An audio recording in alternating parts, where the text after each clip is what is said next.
안녕하세요. 사연을 부탁해입니다. 오늘의 사연을 소개하겠습니다. 새해가 다가오니 우리 가족들에게 감사한 마음을 전하고 싶어 이렇게 글을 써봅니다. 특히나 우리 할머님 같은 분이 또 계실까 싶은 생각이 들어 우리 할머님 자랑 좀 해볼까 합니다. 우리 할머님은 천사 같은 그런 분이십니다. 그런 할머님은 제 친할머님도 아니고 외할머니도 아닌 시할머님이신데요.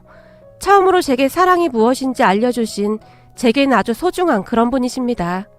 잠시 제 소개를 하자면 저는 소위 말하는 금수저 집안에서 태어났습니다. 누가 보더라도 우리 집은 굉장한 부자인데다가 부모님 두 분 다 좋은 직업을 가지고 계십니다. 그러다 보니 항상 사람들의 관심을 받곤 했었는데 오빠는 부모님의 좋은 유전자를 물려받았던 것인지 전교 1등을 놓쳐본 적이 없을 정도였어요. 하지만 저는 오빠만큼 공부를 잘하지 못했습니다. 그렇다고 해서 제가 공부를 막 못하거나 그런 건 아니었지만 부모님의 기대치를 충족시켜 드릴 수가 없었어요.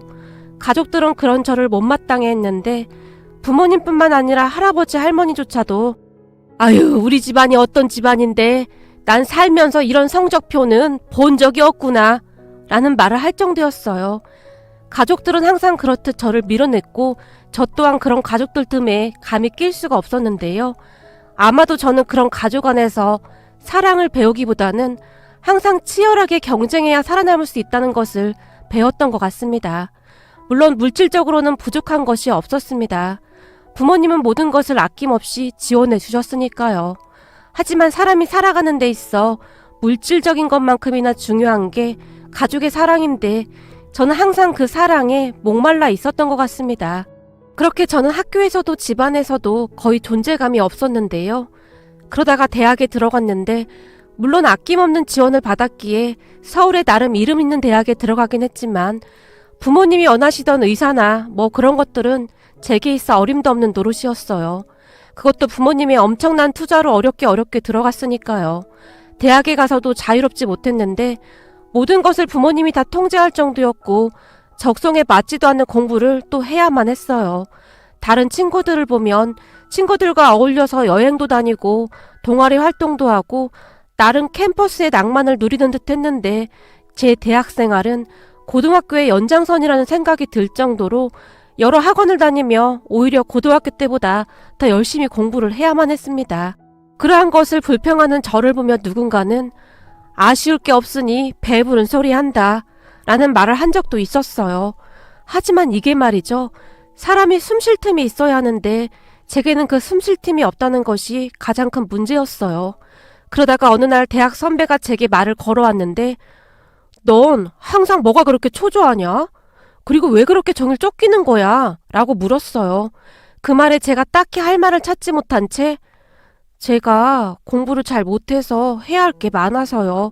라며 기어들어가는 목소리로 대답했는데요. 뭐? 공부를 못해? 야 임마 공부를 못하는데 우리 학교를 어떻게 들어왔어? 너 정도면 훌륭해. 그러니까 너무 그렇게 조바심 내지 마. 우리 할머니가 그러시는데 인생 그거 별거 아니라더라. 그냥 행복하게 살면 되는 거래. 선배가 저를 보며 활짝 웃었어요. 그런데 그 남자 선배의 그 한마디가 제 머릿속을 아니 가슴속을 크게 울렸는데요. 아무래도 살면서 제게 그러한 말을 해주는 사람이 없었기에 그냥 단순한 그 한마디가 제게는 크게 와닿았던 것 같습니다. 그 뒤 그 선배가 제 옆을 계속 맴돌았는데 이래저래 이야기를 하다 보니 저도 모르게 그 선배에게 마음이 가게 되었어요. 물론 선배도 제가 마음에 들었으니 계속 제 곁을 맴돌았던 것이겠죠. 그렇게 우리는 아주 천천히 연인이 되어갔는데 선배와 만나면서 제 생활도 많이 달라져 갔어요. 그러다 보니 부모님과 트러블도 더욱 잦아졌고 집에 들어가면 부모님의 성화에 지쳐만 가고 있었어요. 그러던 어느 날 가족들과 약속이 있었는데 제가 그곳에 가지 않았답니다. 그러니까 제 미래의 남편감이었다고 해야 할까요? 그 사람과 함께 식사하는 자리였거든요. 제가 대학을 졸업한 뒤 그 사람과 함께 유학을 가기로 되어 있다고 했어요.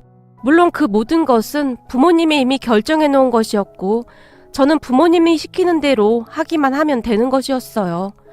부모님이 점 찍어뒀던 제 미래의 남편감이라는 사람도 금수저 집안에서 잘 자란 그런 사람이었어요. 하지만 저는 그 사람에게 어떠한 감정도 없었고 부모님들끼리 약속한 정략 결혼이었기에 제가 사랑하지도 않는 사람과 절대로 결혼하고 싶지 않았습니다. 물론 그렇게 결혼을 했다면 평생 부유하게는 살 수 있었겠죠. 하지만 저는 결혼만큼은 그렇게 끌려가듯 하고 싶지가 않았어요. 거기다 대학에 가서 남자친구를 사귀고 난 뒤부터는 더욱 그러한 마음이 들었던 것 같아요. 결국 저 때문에 화가 날티로 난 부모님이 우리 말 안 들을 거면 당장 짐 싸서 나가. 네가 그동안 편하게 살아서 잘 모르나 본데 세상 살기가 얼마나 힘든 줄 알아? 밖은 지옥이야. 감히 네가 우리 말을 거역해? 라며 제게 소리를 질러댔어요. 예전 같았으면 그런 부모님을 보며 벌벌 떨며 잘못했다고 빌었겠지만 그때쯤 저는 예전과는 많이 달라져 있었는데요. 알겠어요. 저도 더 이상 엄마 아빠 꼭두각시로 살기 싫어요. 라며 제가 대들었고 곧 집을 나가려고 했는데 그런 저를 보던 엄마가 윤수지, 너 잘 들어.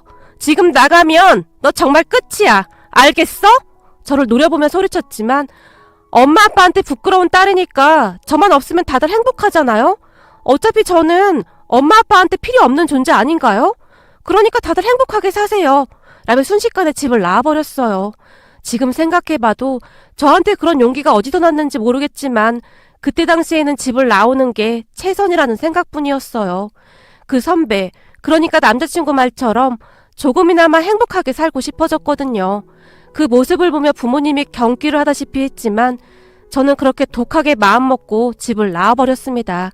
그 뒤 남자친구에게 전화를 했고 놀란 남자친구가 제가 있는 곳으로 단숨에 와줬어요. 그때 남자친구를 보는데 어찌나 눈물이 나던지 한동안 눈물만 흘렸습니다. 그 모습을 보고 있던 남자친구가 계속 이러고 있을 수는 없으니까 일단 우리 집으로 가자 라며 조용히 말을 했는데 뭐? 오빠네 집으로? 부모님도 다 계신데 어떻게 그래. 나 가지고 있는 돈 조금 있으니까 그걸로 잠잘 곳 좀 알아볼게.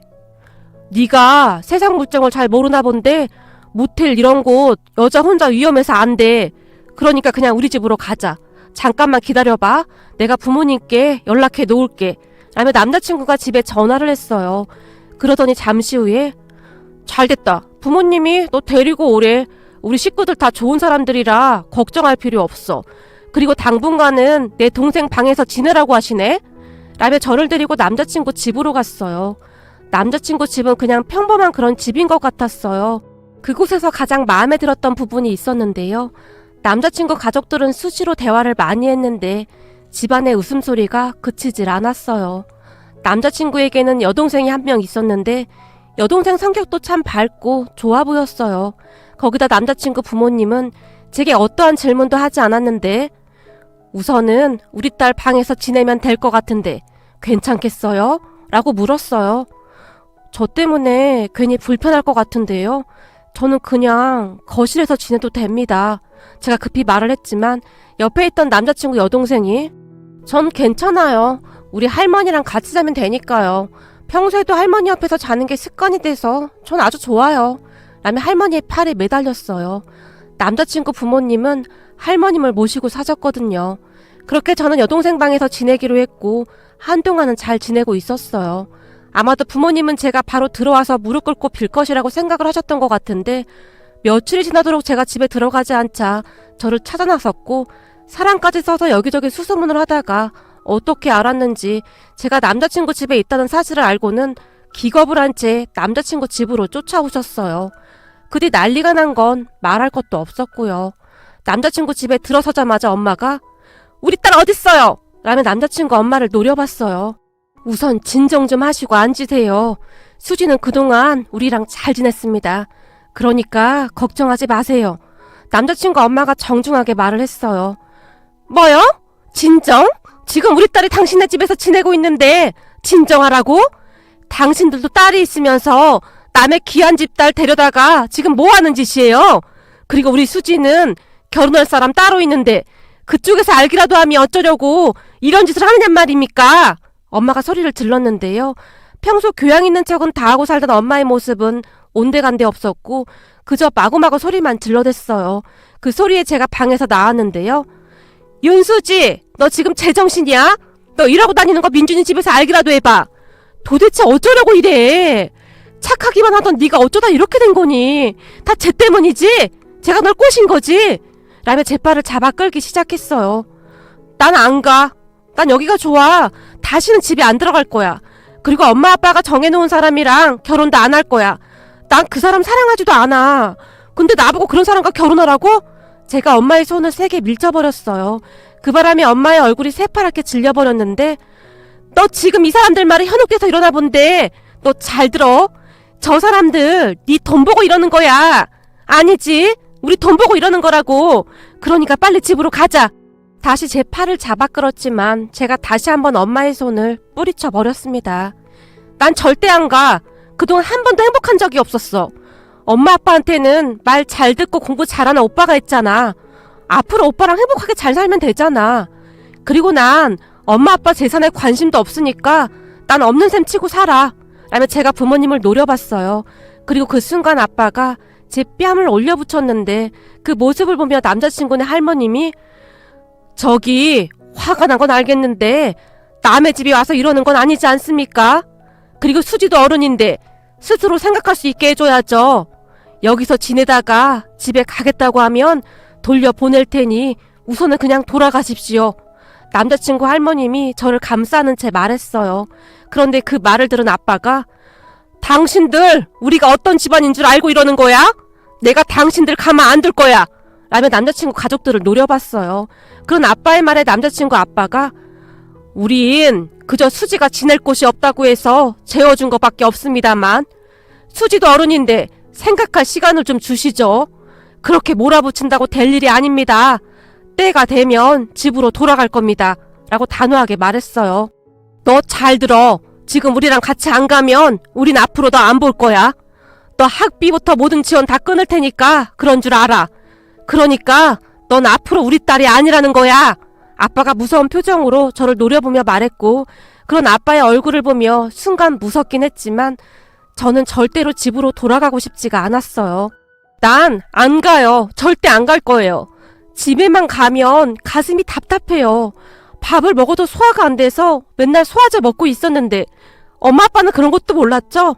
엄마 아빠한테 저는 그냥 꼭두각시 인형이었으니까요. 근데 이제는 그렇게 안 살 거예요.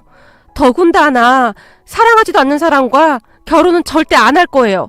라며 저도 지지 않고 소리쳤고 그래 우린 이제부터 딸 없는 셈 치고 살 거니까 우리 찾아와도 너 절대 안 받아줄 거다. 그러니까 너도 우리 찾지 말거라. 라며 아빠가 나가버렸고 엄마도 그 뒤를 따라 나가버렸어요. 그럼 부모님을 보며 한동안 눈물만 흘리고 있었는데 남자친구 할머님이 그런 저를 데리고 할머님 방으로 들어가서는 울고 싶을 때는 그냥 울어도 돼. 이 할미가 여기 있을 테니까 한바탕 울어. 울고 나면 속이 좀 편해질 거야. 라고 말을 했고 그런 할머니의 말에 제가 눈물을 펑펑 쏟았어요. 그렇게 시간이 얼마나 지났을까요?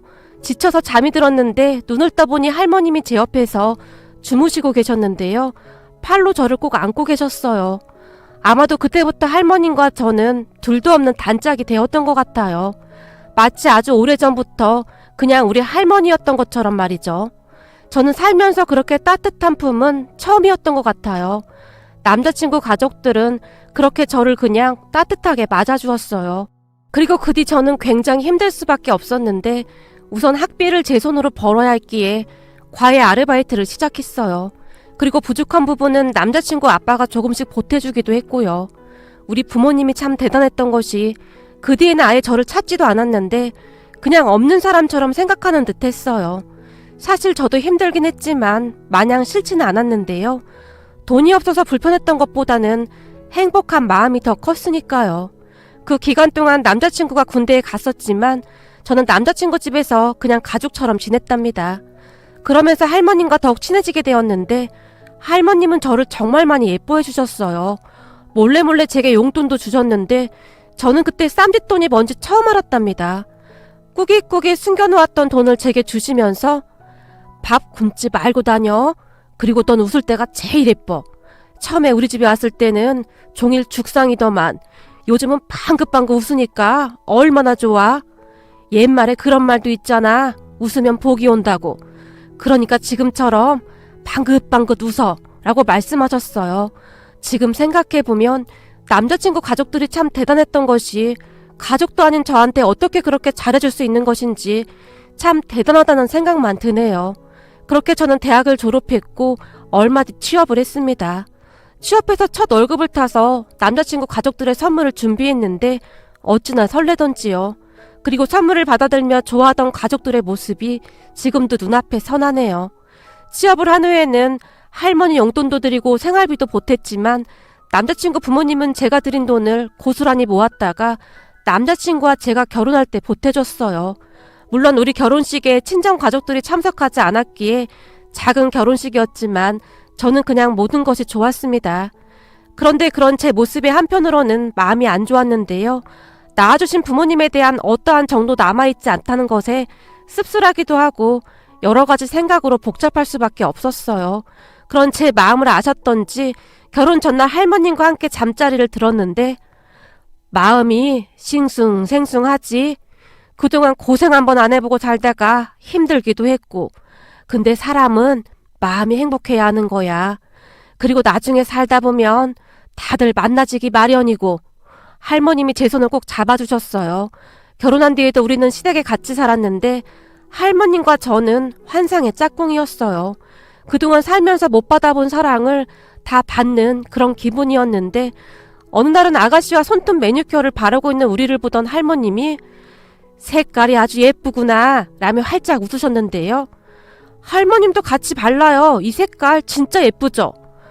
아니야 됐어. 남사스럽게 그런 걸 어떻게 발라? 라며 수줍게 웃었지만 제가 할머니 손톱에 발라드리니 마치 소녀처럼 좋아하셨어요. 그 뒤에는 화장을 곱게 해드리기도 했는데요. 어느 날은 제게 할머님이 바다가 보고 싶구나 라는 말을 한 적이 있었는데요. 지금은 추워서 안 돼요. 그러다가 감기라도 걸리시면 어떡해요? 따뜻해지면 그때 같이 가요. 라며 제가 말렸지만 꼭 한번 가보고 싶은데 너 운전할 줄 알지? 운전할 줄 아는데 혹시 바닷가 갔다가 감기라도 걸리시면 어머님한테 혼난단 말이에요.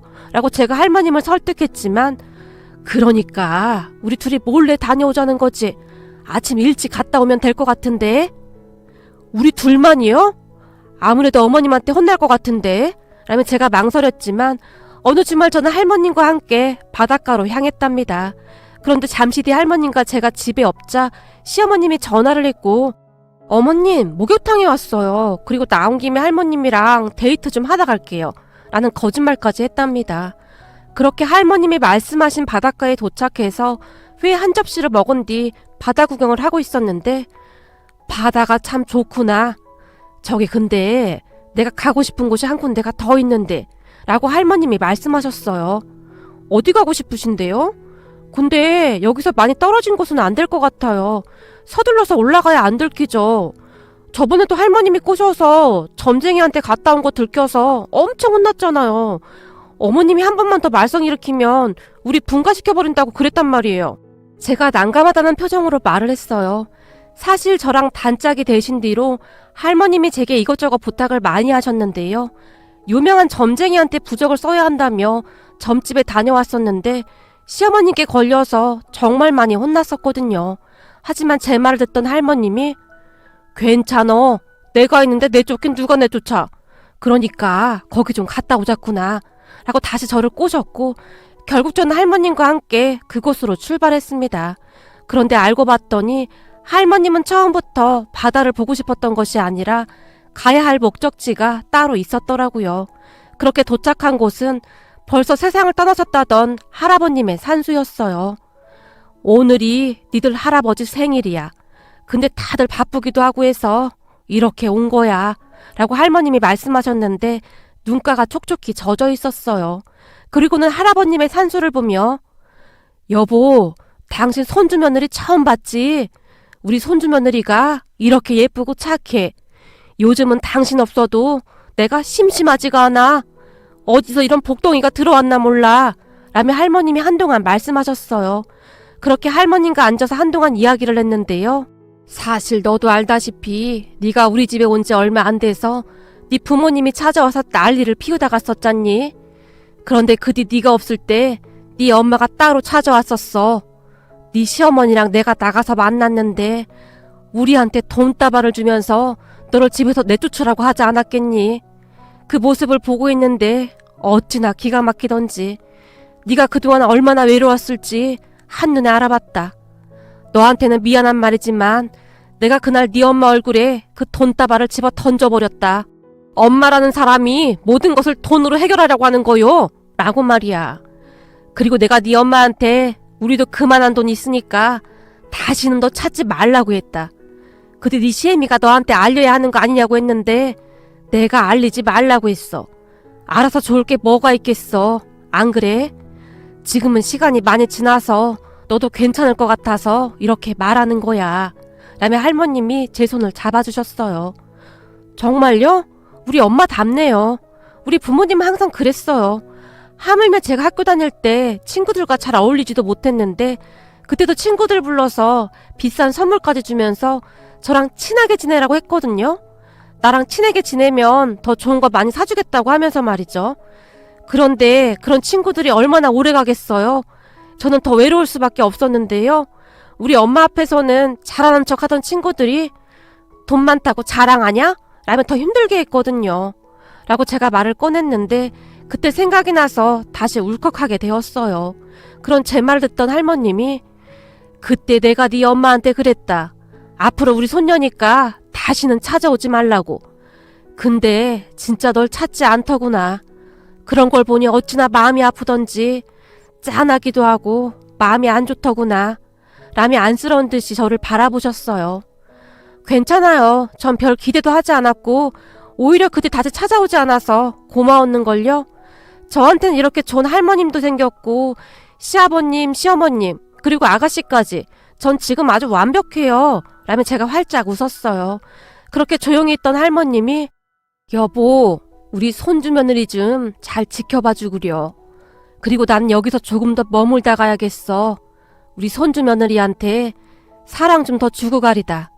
그러니까 나 보고 싶어도 거기서 잘 지내고 있어. 나는 시간 되면 갈 테니까. 라며 산소를 보며 홀로 중얼거리듯이 말씀하셨어요. 그 뒤 우리는 할아버님 탄수에 조금 더 있다 집으로 올라왔는데요. 갑자기 찬바람을 쐬서 그랬는지 할머님께서 결국 감기에 걸리셨고 저는 시어머님께 등짝을 내드려야만 했습니다. 아이고 내가 못 살아 진짜. 아니 거기가 어디라고 거기까지 다녀와. 라며 시어머님이 화를 내셨거든요. 아니 저는 할머님이 하도 바다가 보고 싶다고 그러셔서 저도 어쩔 수 없었어요. 그래도 할아버님 산소에 다녀와서 정말 좋았어요. 라며 제가 활짝 웃었는데요. 그런 제 말을 듣던 시어머님이 우리 아버님이 생신날 혼자 외롭진 않으셨겠네. 그래도 너라도 챙겨서 얼마나 다행이니. 조용히 말씀하셨어요. 그죠? 우리가 안 갔음 할아버님께서 얼마나 외로우셨겠어요? 라며 제가 어깨에 힘까지 주면서 말을 했는데요. 제 말에 시어머님이 그저 피식 웃으셨어요. 암튼 너 때문에 요즘 어머님이 밝아지셔서 다행이긴 해. 근데 그렇게 멀리 갈 때는 미리 말이라도 해. 내가 집에서 얼마나 걱정했는지 알아? 라며 시어머님이 저를 노려봤지만 할머님이랑 저랑 둘만의 비밀이라 말하면 할머님한테 혼나는데? 뭐야? 그래서 또 그러겠다고? 너 또 그랬다가는 니들 진짜 분가시킬 거야. 시어머님이 다시 저를 노려보며 말했어요. 어머님, 우리 집에서 할머님이 서열 1위시잖아요. 근데 할머님이 절대로 우리 안 쫓아낸다고 했는걸요? 라며 제가 자신만만하게 웃었는데요. 아이고 말이나 못하면 믿지는 않지. 서열 1위랑 단짝이라 아주 좋겠구나. 시어머님이 다시 큰 목소리로 말했지만 우리 옆에서 열심히 귤을 까먹던 시누이가 언니 말이 맞지. 비밀을 공유하는 사람이 어딨어? 라고 말을 했는데 그런 시누이의 말에 시어머님이 단숨에 귤 껍질을 시누이 얼굴에 던지시더니 넌 그냥 먹던 귤이나 먹어 이거사. 도대체가 집안에 내 편이 하나도 없어. 라며 고개를 절레절레 흔드셨어요. 저는 이러한 모습들을 보고 있노라면 마음이 참 따뜻해지는데요. 제게도 진정한 가족이 생긴 것 같아서 그렇게 행복할 수가 없답니다. 앞으로도 우리 할머님과 여행도 다니면서 이것저것 해볼 것이 참 많은데요. 우리 할머님이 건강하게 오래오래 우리 곁에 계셔주셨으면 하고 간절히 바라봅니다. 사연을 부탁해 시청자 여러분, 새해 첫날입니다. 2020년 한 해 동안 많은 관심과 사랑으로 참 벅찬 한 해를 보냈습니다. 항상 부족하기만 한 저희 채널을 응원해주시는 모든 분들께 다시 한번 감사 인사 올리며 2021년 새해 첫날을 맞이하여 사연을 부탁해는 항상 초심을 잃지 않고 건전하고 밝은 영상을 만들고자 노력하는 채널이 될 것을 다시 한번 약속드립니다. 2021년에는 모든 분들이 건강하시고 행복하시기를 간절히 바라봅니다. 시청자 여러분, 새해 복 많이 받으세요. 고맙습니다.